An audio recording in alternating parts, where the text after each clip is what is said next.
Hello, welcome to everyone, and thank you to those joining us live and also to those listening in afterwards. I'd also like to warmly welcome our guests today, who I'll introduce shortly. So I will start. My name is Emma Paulino. I will start by presenting myself. I'm a community pharmacist from Portugal, and I'm also professional secretary at the International Pharmaceutical Federation, thus I am part of its executive committee and also the bureau. Today I will be joined by Mr. Paul Sinclair, our co-moderator for the session today, and I will also introduce Paul shortly. But let me just start by sharing the screen with you, introducing the session. So welcome to this FIP Transforming Vaccination Global series on identifying transformation needs.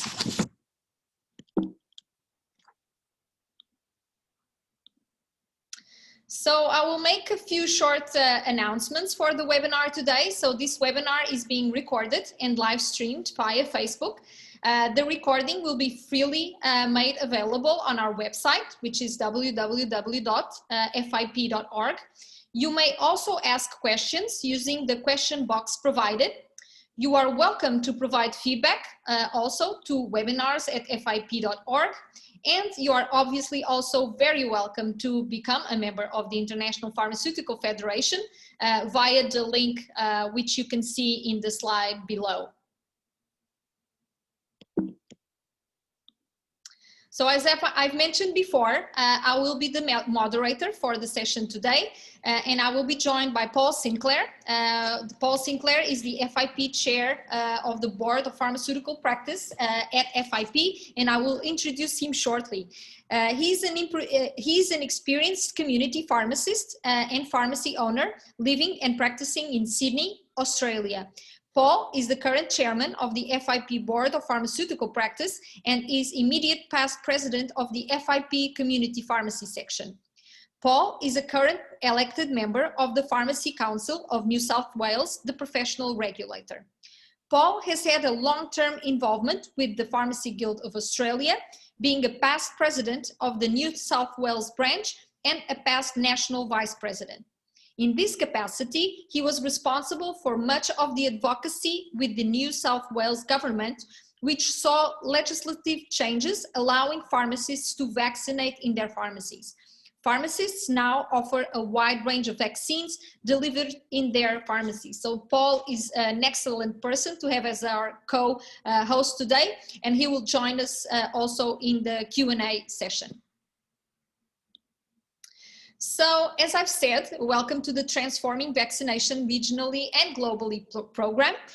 This is the first FIP transformation outcome-based online program of its kind and is underpinned by the FIP development goals, which we launched at the FIP virtual event 2020 just last week.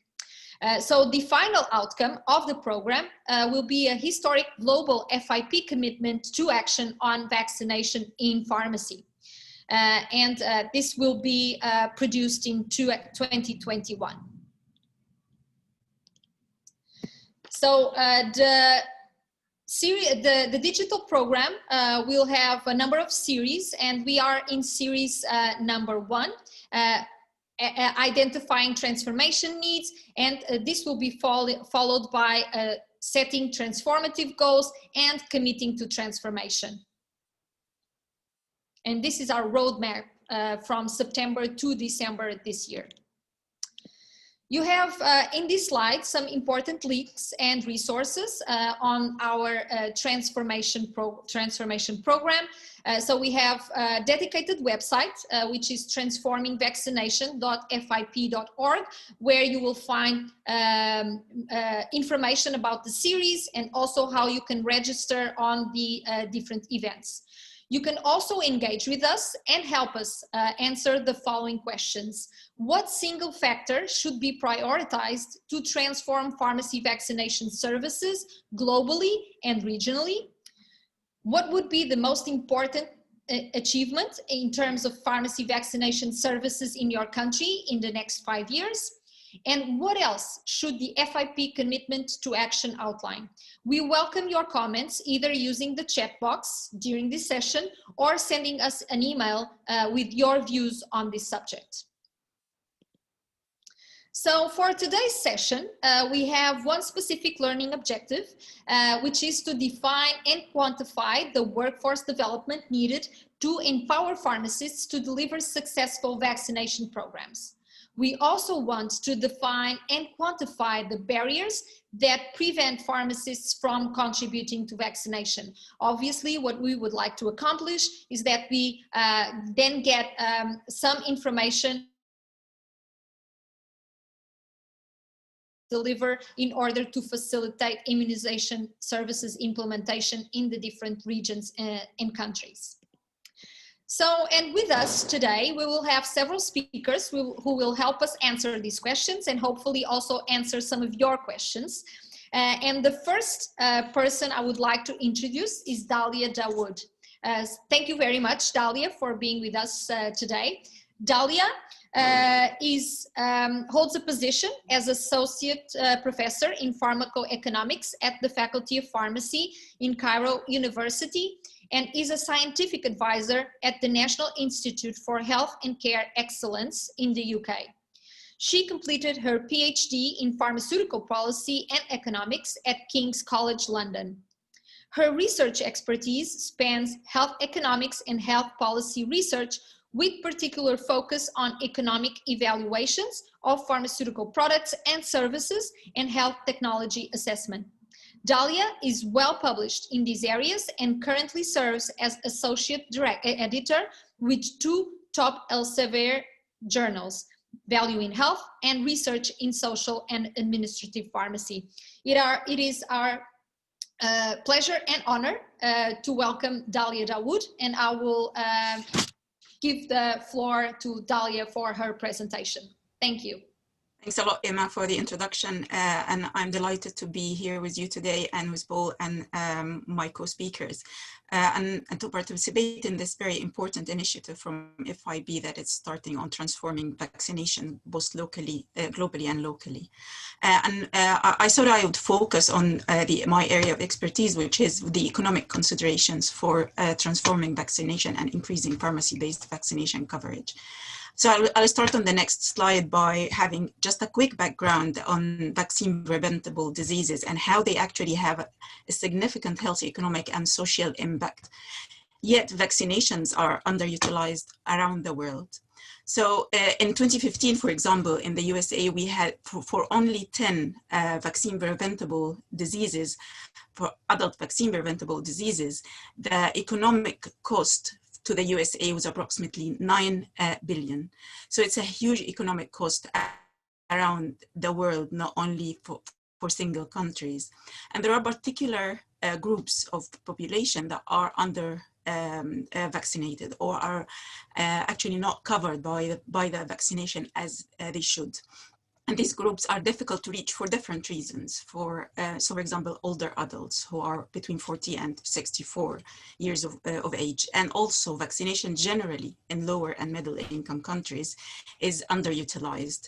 And this is due to several barriers that exist. And these could be particularly problems that lead to difficulty in accessing vaccination. So still on the previous slide, Emma, that we should be focusing on really addressing these barriers, which could be both economic and logistic. So there is really an urgent need to have these vaccinations easily accessible in order to ensure greater uptake and adequate coverage. So coverage is really essential because vaccinations are not cost effective if the vaccination program doesn't work and if you don't reach the required proportion of the population that should be vaccinated. And this is clearly on the next slide on this graph that shows the net economic benefit, for example, from influenza vaccination in Switzerland in 1 year. And we can see that the economic benefit from vaccinating the population is actually dependent not only on the influenza vaccine effectiveness. So as you increase the vaccine effectiveness on the horizontal axis, you can see that we have a higher net monetary benefit from the vaccination on the vertical axis, but also for each level of vaccine effectiveness, we have higher net monetary benefit or net economic benefit from the prevention of these diseases that increases with increasing the coverage. So as the higher the percentage of coverage of the vaccine, the higher the net benefit from preventing illness, and the more able the countries are to prevent these extra burden on their resources. And this is why coverage is really a key issue with vaccination and the success of vaccination programs. So in the next slide, I just wanted to say that the latest survey from FIB that gave an overview of pharmacy's impact on immunization coverage in particular has shown that we are actually achieving much improved coverage by allowing vaccination pharmacists to become immunizers and to vaccination to be possible in community pharmacy and pharmacy settings.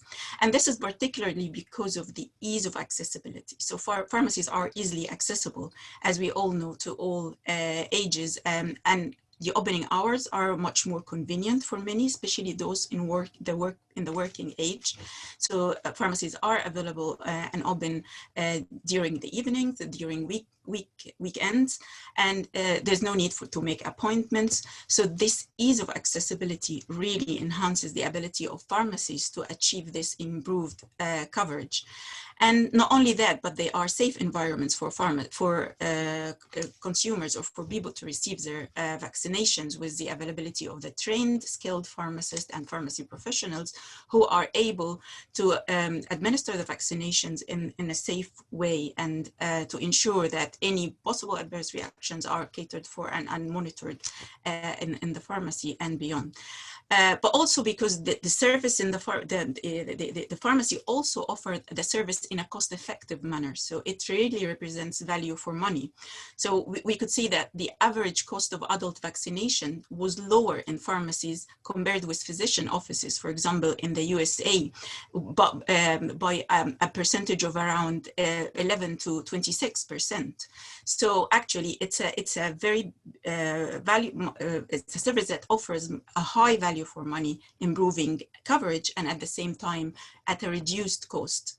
And many studies looked at actually how cost-effective pharmacy providing vaccination at pharmacies are. And on the next slide, I give an example of these studies. So this is a study that looked at the economic and public health impact of influenza vaccinations in Switzerland in 2 seasons, and focusing on the last season in 2017-2018, before the pandemic struck, the net cost saving for the Swiss economy due to the vaccination administered in the pharmacy was huge, so around 143,000 francs, just only for a 1.4% coverage.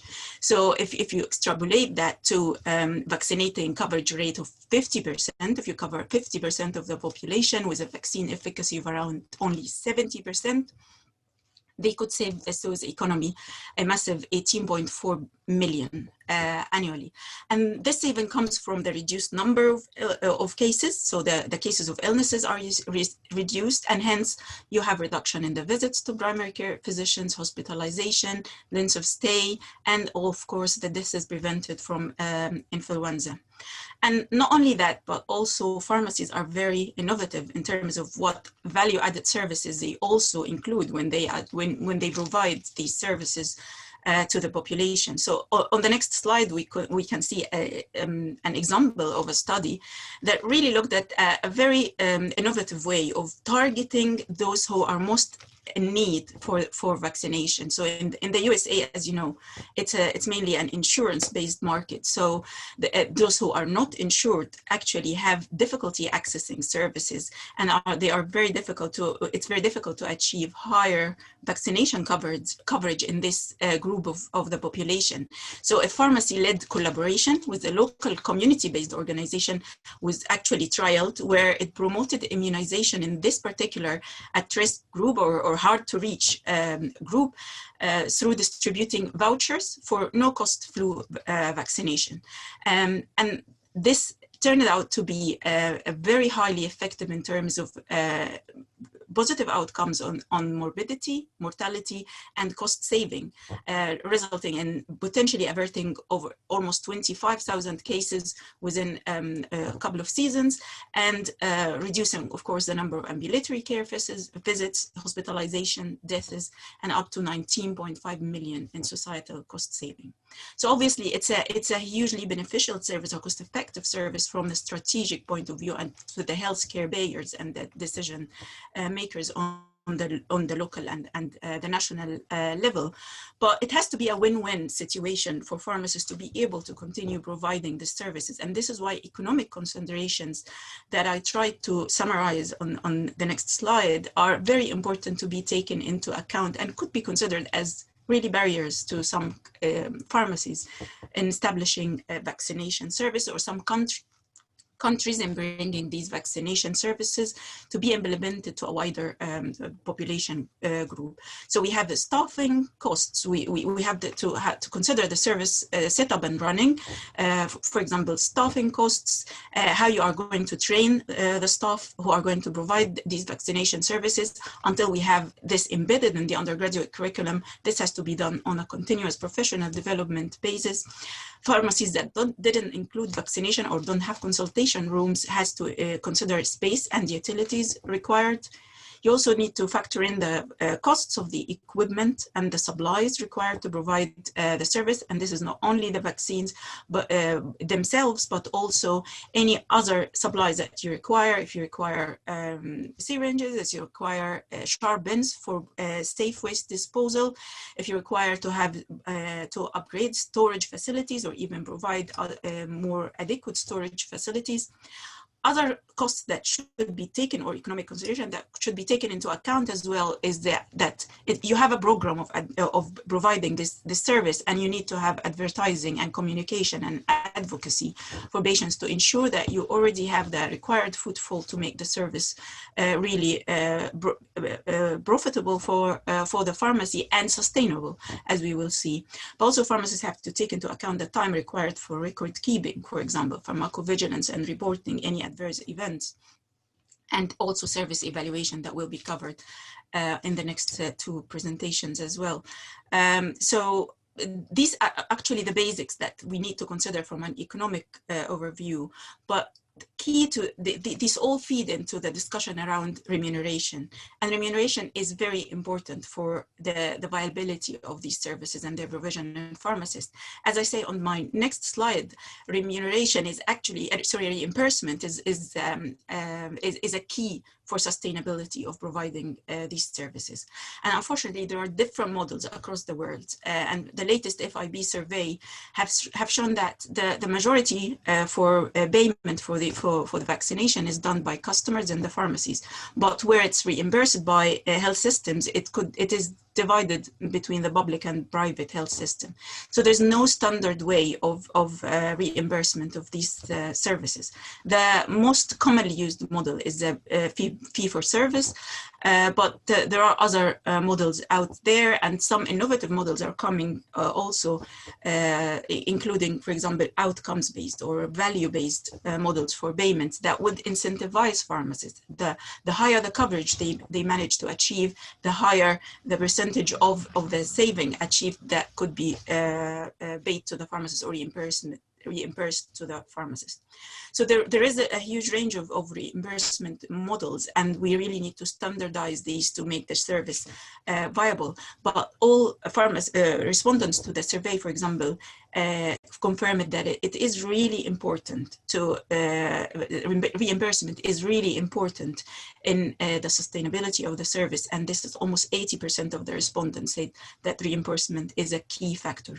So this is one of the key considerations that we have to take into account, especially when we come to a large vaccination program that we expect to have with the COVID-19 vaccine when this arrives. Pharmacies and strategic strategic and decision makers need to be very focused on solving the problem of deciding what reimbursement models and what is the adequate level of reimbursement for pharmacies for this service.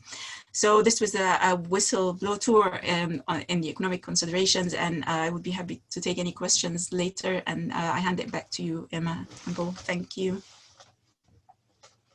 Thank you so much, Alia. And I think that you made such important points when we are advocating for the service to be implemented in pharmacy. It's not only about the benefits for the health of the public of a bigger coverage, but it's also about cost effectiveness and cost savings to the national healthcare systems and even to private insurers, because obviously flu and other diseases have such an important impact in health care systems all over the world. So it's really a cost-saving initiative to allow pharmacists immunization. It's so important to know and understand that we already have some evidence which has been published and we can use in our advocacy efforts. And of course, also all the economic considerations that you included here are important for pharmacists at the individual level to understand what type of investment they would have to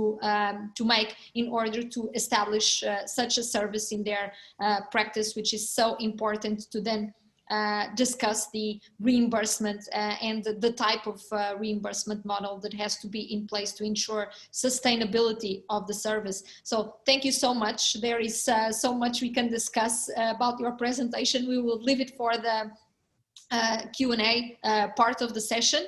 With that, I would like to remind our participants that you can add your comments on the presentations and even your experience in the chat box.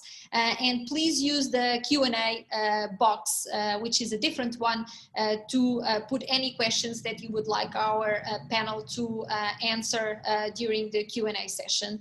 And thank you very much in advance for that. So I will now introduce our next speaker. Our next speaker is Helena Rosado. Helena is a registered pharmacist currently working in science, research and education at the Royal Pharmaceutical Society. She's an honorary lecturer at the UCL School of Pharmacy, having previously worked there as a research associate in drug discovery and development, and then in pharmacy practice and policy. She holds a degree in pharmaceutical sciences from the University of Lisbon, my own university, and a PhD in medical microbiology from UCL. Helena thrives on being part of a team, is motivated by evidence-based decision-making, and interested in the field of infectious diseases. She's the lead researcher and author of the FIP Global Report, an overview of current pharmacy impact in immunization, our very first report on this subject published in 2016. This was the first global survey undertaken to better understand the role of pharmacists in vaccination worldwide. Thank you very much, Helena, for accepting our invitation, and the floor is yours. Thank you very much, Emma, and hello, everyone. And before I start my presentation, I'd like to first imagine something. Imagine you're in a world where a new virus infects 1/3 of the world population and kills between 50 to 80 million people. In today's terms, that would be like wiping out the entire population of the UK or Colombia or Thailand, for example. A virus that causes an infection that has no treatment, there isn't a vaccine available either. And so patients and the general public look for any forms of healthcare advice and support. They look for potential treatments and any forms of prevention. Now, although this story may sound very familiar and resembles some of the challenges that we're facing right now, in the next slide, I'm going to take you back to 1918, just over a century ago. So in this picture on the left-hand side, you can see a ward in 1918 when the Spanish flu also posed a global challenge for about 2 years in 4 successive waves. And pandemics create exceptional demand for medicines and vaccinations, and therefore pharmacies have been very much at the center of patient and public healthcare. Pharmacists across all sectors, they were at the center then and they are at the center now. One of the most striking items still remaining from the Spanish flu pandemic is a small bottle containing a prototype vaccine, which you can see there on the right-hand side of the screen. And the prototype vaccine was produced in 1919 by the Royal Army Medical College using lung scrapings from patients infected with Spanish flu. Now, this rare vial is one of exhibits at the Royal Pharmaceutical Society's museum in London. And I really think this helps highlight the essential role that pharmacists play in vaccination in general and in flu vaccination in particular. And in the next slide, I'll explain some of the evidence of this. So pharmacists are ideally placed to improve vaccination awareness, education and delivery in the community. And like Emma presented, I was very pleased to work with Professor Ian Bates to produce this publication here on the left, the first global survey conducted to gather a better understanding of pharmacists' role in vaccination. By then, a number of countries had already successfully demonstrated that pharmacy is an acceptable and successful location for providing a range of vaccinations. And since then, the FIP and member organizations continue to do some fantastic work in this area, engaging with pharmacists across the world, supporting pharmacists and empowering pharmacists to expand their roles. And last year, the FIP released a more practical vaccination toolkit, to which my colleagues Jan Trong and Robbie Turner also contributed to. And this year, also already mentioned at this session, the FIP updated the global survey, this time providing an insight to nearly 100 countries and territories. And the number of countries where pharmacists are now allowed to vaccinate continues to expand, which is fantastic. Now, learning and sharing best practice has been essential so that we can innovate in pharmacy. And the experience from these countries collated in these publications and others has provided a number of really important lessons. It allowed us to gather an understanding of the successes, but also the challenges of that pharmacists face. And I would really like to encourage you to look at these resources if you haven't already done so. And we can of course share the link to these, but we'll discuss some of the content of the vaccination toolkit in a bit more detail in the next couple of slides. Next slide, please. Yeah. If we're hoping to increase vaccination coverage and accommodate additional vaccines planned for the future, we will require more delivery capacity than many countries have available to them right now. And pharmacy can play a key role in filling this capacity gap. And in some countries, this is already happening right now. So this winter, more than ever, it will be critical to keep people healthy, ensuring a high uptake of vaccinations and reducing the pressure on the health services. In the UK, for example, where pharmacists are allowed to vaccinate, we're seeing a threefold increase in demand in flu vaccination this year, and pharmacists will be helping maximize the number of people who will receive these vaccinations, and we will help achieve the UK government's ambition of delivering the biggest flu vaccination program in history. In Portugal, where I'm originally from, pharmacists will also administer 10% of flu vaccinations as part of the National Health Service. And I'm pretty sure around the world there are other examples of such roles of pharmacists. Now, if you are in a country or a territory where this has never been done before, developing and implementing a pharmacy vaccination service will require a level of adaptation. And it's important that you fully understand the requirements and potential pitfalls. So hopefully we'll give you some tips throughout this session so you can do this if you haven't done so in your country. So in this slide, you can see some of the higher level steps to ensure that you are able to roll out a successful service. So start small by developing and delivering a structured pilot service. And then you can evaluate your pilot service by identifying the successes and also the challenges. And then you can use this data from your pilot evaluation to make recommendations for continuous improvement of the service. And finally, use all the learnings to improve and expand your service.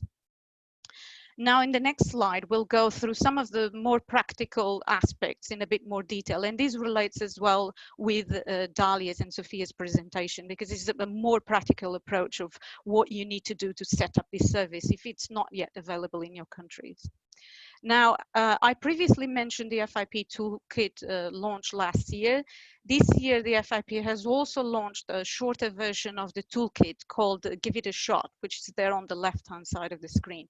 It's a much more hands-on version. It's open access and contains loads of practical tools and checklists for a successful development and implementation of a pharmacy vaccination service. So listed on the slide are some of the aspects covering the practical toolkit. But now I feel like I've spoken enough and I'd like to hear from you. So I'd like to use the chat box and share your own experience. For example, do you offer vaccination services in your countries? And I've seen quite a few people from the Philippines there. I had the immense pleasure of working with people from Philippines in 2016 when we were working on the publication. I'd like to know, let us know where you are based. Do you offer vaccination service? What services do you offer? And also share your experience. What would be the top practical considerations when you're setting up or offering a vaccination service? And if pharmacists are not allowed to vaccinate in your country, what are the main challenges in your country or territory? So let us know, share in the chat box if you want your views, your experiences, and what you think are the top considerations that people should bear in mind when they're setting up a vaccination service. So in point number 1, you can see there the type of vaccination service provided. So this is really important, is really key that you decide what sort of service are you going to provide. And I've put there an example is flu, because this is a service that is provided across several countries. And it's really important also to decide considerations. Are you going to offer the service, for example, only a few days a week, or you're going to be offering every day of the week? Because that will also have implication in terms of the budgeting, how much you're going to spend, but also your staffing levels, if you've got enough staff available to provide that service. And that links to my point number 2 there, which is your pharmacy team. You need to make sure that your pharmacy team is trained and competent and supportive to provide that service. And also you need to ensure that your vaccination area and your workplace is fit for practice. So you need to make sure that you've got a private area to see your patients. You need to make sure that you've got enough space, for example, to have enough equipment there. You need to make sure that all your supplies are organized and in the right place. And you need to have really robust processes to make sure that everything works out okay. And then I find the last few steps really important. I'm a researcher, and obviously this is very close to my heart, but evaluation is really key so that we can see when we can improve and we can show to others the value that pharmacists have. In 2016, it was a bit difficult to initiate this process. If it wasn't for the amazing colleagues that we've got working in this area and all the engagement that FIP has managed to secure, learning from your experience, sharing best practice, we couldn't have done such a publication and share this good practice across the globe. So evaluation is really important so that you can share how your services have been working and to show the value of pharmacies.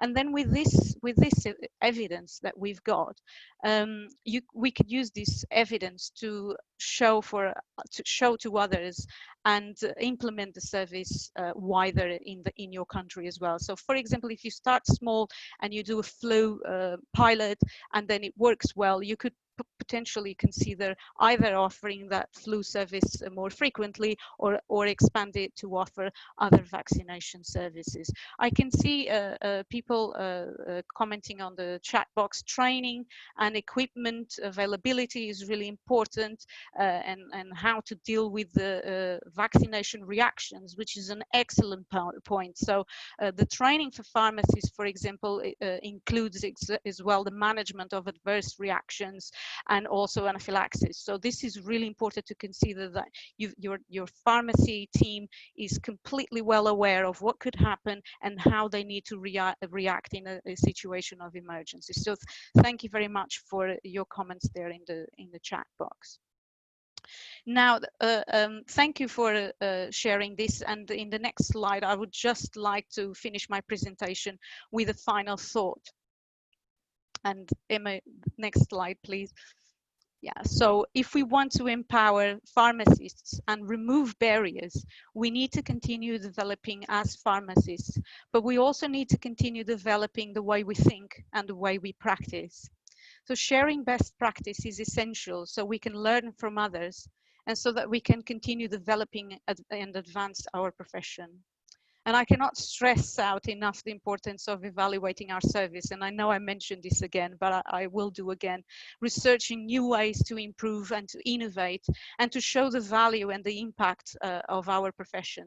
Sharing best practice encourages creativity and drives innovation so that we can continue expanding our role as pharmacists and also increase our recognition as key healthcare professionals. So thank you again for listening, and please do share your thoughts in the chat box, and then we can discuss this later in the Q&A section.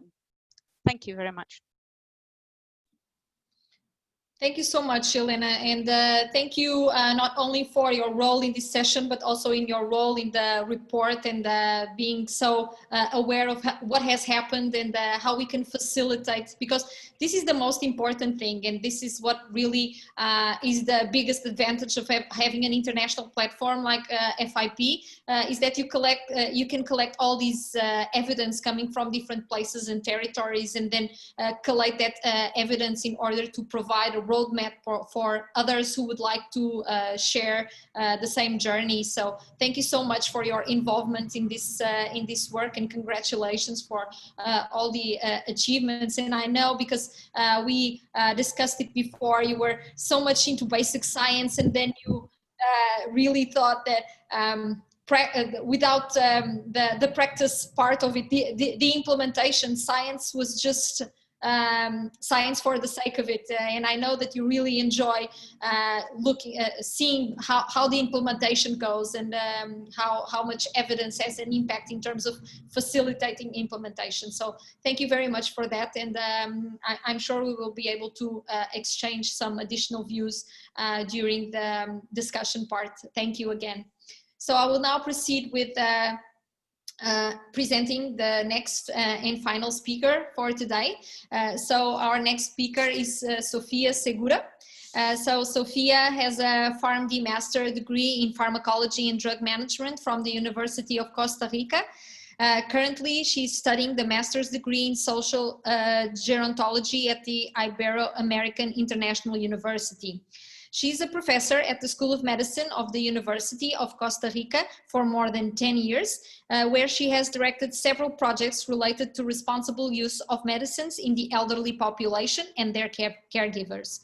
She's also coordinator of the institutional program for adults and older adults of the University of Costa Rica. And in addition, she has worked as a collaborator of FIP with the documents on pharmacists who support women in the responsible use of medicines, empowering informal caregivers, and also in our report, which Elena has also already highlighted, Give It a Shot, expanding immunization coverage through pharmacists. Sofia is a member of the board of directors of the College of Pharmacists of Costa Rica. Actually, she was from 2016 to 2018, and she's currently a member of the Commission of Pharmaceutical Specialties at the College of Pharmacists of Costa Rica since 2015. She's also a member of the International Pharmacy Affairs Commission, College of Pharmacists of Costa Rica, and it is my absolute pleasure to introduce to you Sofia, who will now provide us her views on the topics being discussed today. Welcome, Sofia. The floor is yours. Thank you very much, Emma, for your kind presentation, and I am very honored to share this conference with remarkable colleagues. My talk is related to the technical requirements for the implementation of pharmaceutical services in vaccination. Some of them have been said during this presentation. It is based on the document recently published by FIP, Give It a Shot, which was already showed to you, specifically chapter 3, which was written by Nuria Montero and me. It is important to note that the ultimate goal of implementing these services is to provide a benefit to patients by expanding vaccination coverage. To do this, it is needed to overcome the challenges to improve vaccination compliance in health services, including pharmacies. This is not intended to conflict with other health professionals, as nurses or general practitioners. Otherwise, it could be a synergy to fulfill this aim. Further, in terms of communication and access, interdisciplinary work is the key to give a population a strong message about vaccination. On the next slide,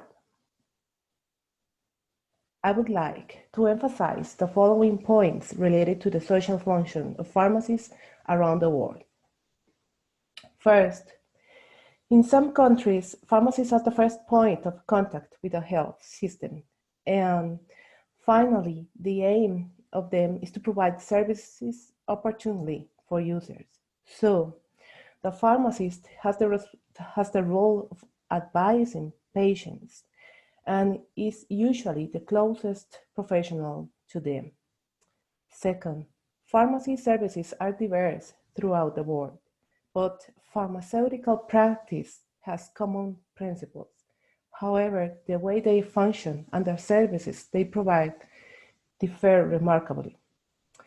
This may seem obvious, but it must be taken into consideration when implementing a service.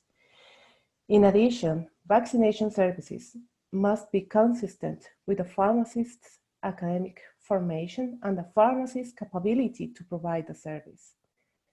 Third, misbeliefs and misconceptions. We all know that there is a great pressure from anti-vaccine groups related to misbeliefs and misconceptions associated with vaccination. So we have the responsibility to give information based on scientific arguments. Last but not least is the ethical, social, and professional responsibility. We have a duty to comply with this call regarding vaccination. On the next slide, I wanted here to show you that to implement these vaccination services in the pharmacy, we have to look at the good pharmacy practices. Good pharmacy practices was a document that was elaborated by the FIP and WHO and indicate the roles, functions, and standards that pharmaceutical services should address. They are a guide in the search for quality assurance and point out the following mission of pharmaceutical practice: being readily available to patients with or without an appointment, identifying and managing or triaging health-related problems, health promotion, assuring effectiveness of medicines, preventing harm from medicines, and making responsible use of limited healthcare resources. So it is clear that vaccination services take part of this philosophy and therefore they reflect the GPP. On the next slide, I want to show you that in general, implementation of vaccine-based pharmaceutical services is a dynamic and articulated task that includes the following functions. Advocacy. There has to be advocacy so that the authorities, professional organizations, and associations can work together to allow the participation of pharmacists in this area. If this task is not fulfilled, it is difficult to build an articulated service. Supply chain. Pharmacist participation is essential to ensure the stability of vaccines. Counseling. According to the vaccination registration system, counseling is necessary to guide the patient about vaccination schemes and what should be done in particular cases. Dispensing. Based on a national or local regulations, the pharmacist can dispense a vaccine to an user. Within an ideal scenario, this should include the administration of the vaccine, or at least the assurance of the cold chain until its administration to the user. Indication. In some countries, the pharmaceutical indication is allowed. This refers to the possibility of the pharmacist to recommend the administration of a medication according to the patient clinical situation. In vaccines, it applies to the recommendation of a vaccine according to the vaccination scheme of the user, or with a particular need, such as a risk of disease or a trip. Information. Regarding information, I would say that this is one of the primary functions in which the pharmacist must participate. Okay, thank you. It is through medicines information that we could improve the potential of the pharmacist in public health. And finally, administration. Administration can be carried out in community pharmacies as long as the conditions related to the vaccination area are met and when the professionals meet a series of competences that allow them to integrate knowledge and technical skills necessary for the application of vaccines, including the attention of an allergic reaction. As can be seen, a line is drawn. This is not by chance. It refers to the fact that all these activities are connected and feed into each other to make pharmaceutical services in vaccination grow and evolve. On the next slide, I am going to talk a little about the essential requirements. First, we have to talk about technical and legal framework. The words you can see in light blue on this and the other slides from now represent the roles and the functions found in the good pharmacy practices that are present at this proposal. This must be cross-cutting to pharmaceutical practice, the legal and technical framework. There has to be an articulation between authorities, professional organizations, and pharmacists. It must address all roles in which the pharmacist participates and constantly evolving. In this sense, a vaccination service can begin with the participation on vaccines information and keep on going to include more and more activities. As Elena said, we can start with a small initiatives and keep on including more and more. On the next slide, I am going to say a little about requirements for pharmacists. There are knowledge about immunizations, vaccines, schemes, diseases, also communication skills, such as technical skills, all of them in a continuous professional development. Next, on the next slide, I would talk, on the next two, I am going to talk about the service. First, we have to talk about the vaccination area. My colleagues already said we need a specific injectable area, confidential with all the needs for the pharmacist and for the patient. vaccination supplies. This refers to ensuring safe vaccines, medical supplies for the administration, and procurement in case of a disaster or an emergency. Storage conditions. It refers to all the conditions needed, for example, cold chain, and keep vaccines away from sources of contamination, and with a continuous evaluation of the equipment. And finally, we have to talk about, and we have to keep on thinking on a plan in case of emergency, epidemic, or pandemic. And here I would like to say, what will be the role of the pharmacy and how will it supply the necessary vaccines in case of an emergency? And on the next slide, I will talk a little more about these requirements. And I have to talk also about safe disposal of vaccines and other supplies. Also, how are we going to deal with an allergic reaction, and how we'll deal with it? Do we have the medicines needed? Do we have the technical skills to address? And do we have access to life support? We have to think on all these issues. And last, updated sources of information about vaccines and schemes and diseases. And on the next slide, refers to assess the patient's needs. We have the responsibility to advise properly. We also have to have vaccines information for both professionals and patients. And we have to have access to the patient vaccination record. Ideally, it could be an electronic record, but we can also have access to a record on paper. In some countries, it is. And finally, vaccination education plan or campaign. It can be a small campaign, and remember always, small initiatives can make big changes.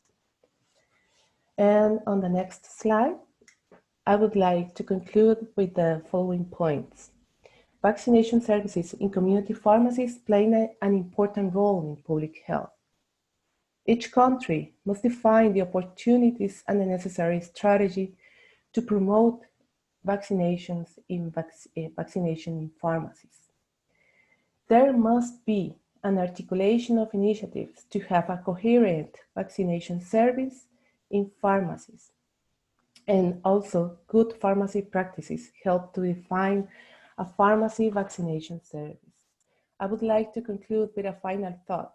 It can be challenging, and the process will be different from country to country, but we can face this opportunity one step at a time to provide a benefit to society. Thank you very much. Thank you, Sophia, for your very informative talk. And I think that a lot of the comments that I saw coming from the chat, you addressed in your very pragmatic presentation. And it does look like it's a lot of things that we have to consider when we are implementing an immunization service, and that's absolutely right. But like you rightfully said, it's one step at a time, and it sounds more overwhelming than it actually is when you start implementing the service. I would also like to go back to the first part of your presentation where you stressed how this is not a service that is in competition with services provided by other healthcare professionals. This is really just us complementing each other and providing services in an integrative manner to ensure that we are able to address the shortages that we still have in terms of vaccination coverage. Thank you so much for your presentation. We will now move on to the final phase of our session today. And I would like to still invite you to use the chat board to log your comments and experience. And please use the Q&A board to ask questions to the panel. And hopefully you have done so during the course of the session. So I now give the floor to Paul to let us know what he has picked up from these boards. Thank you, Emma. And thank you to all the participants tonight and everyone attending the webinar. There have been a number of questions which have been asked during the course of the presentations, and our presenters have addressed those.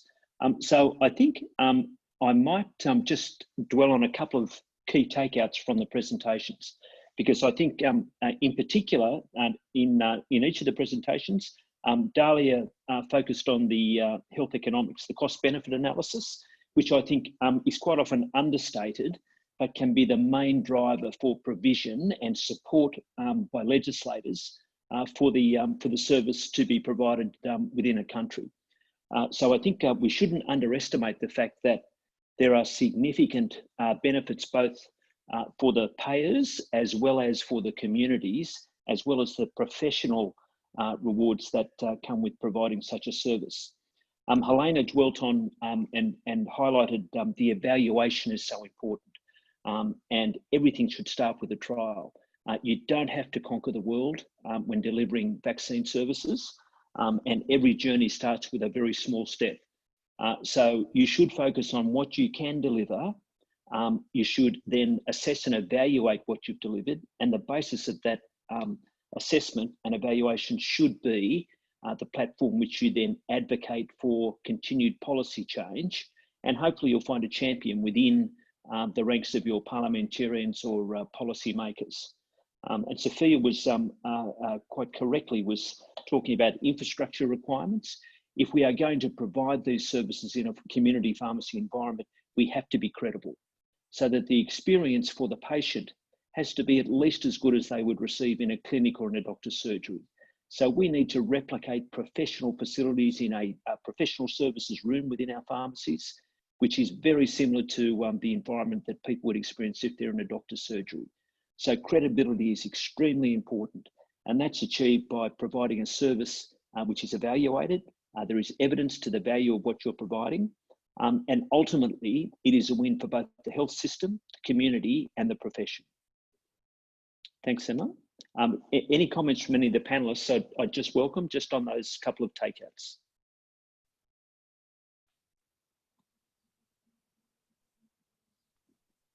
Would any of the, Dalia, I think you were going to say something.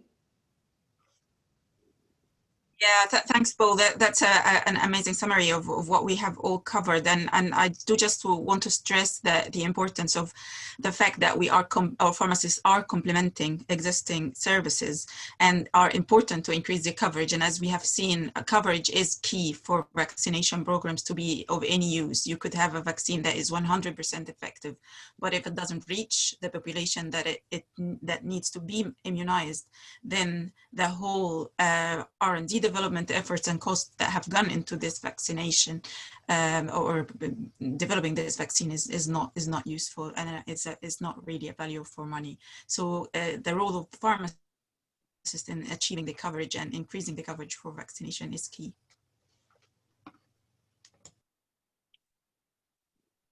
And I think we've all heard Ian Bates over time use the mantra that without a trained workforce, there is no healthcare. And that's never more apparent than in the current environment where we're facing a pandemic. And should there be a vaccine become available in the short and medium term, the next big challenge will have a trained workforce to deliver that in such a manner that we can achieve some degree of community-based immunity very quickly. So the important activities that pharmacy and pharmacists can do to add value, particularly in today's environment, are quite significant.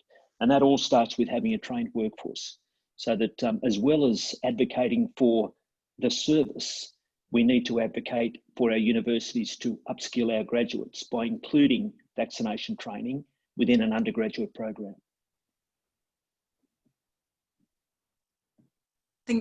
I think this is key for confidence as well for pharmacists to be able Yeah. to go for it and really do implement the service. Elena? I completely agree with what's been said, and I'd just like to pick up on something that someone tapped in the chat box, which is a public education as well and trust. And I think that is really important in terms of pharmacists.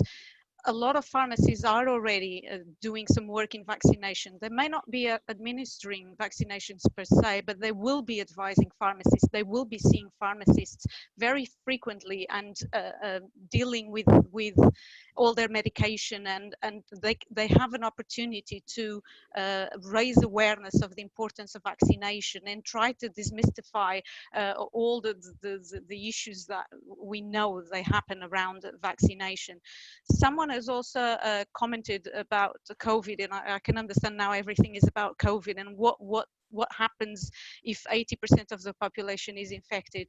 We still don't know how our immune system will react, and vaccination will still be very important. So although we may all be infected, we don't know how much that immunity, how long that immunity will last. And a lot of the times the immunity from a vaccination is actually better from the pathogen.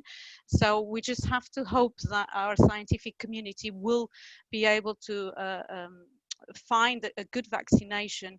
And I really hope that us as pharmacists can just step up and help the health services in delivering this expanded vaccination service that is very likely that will come our way.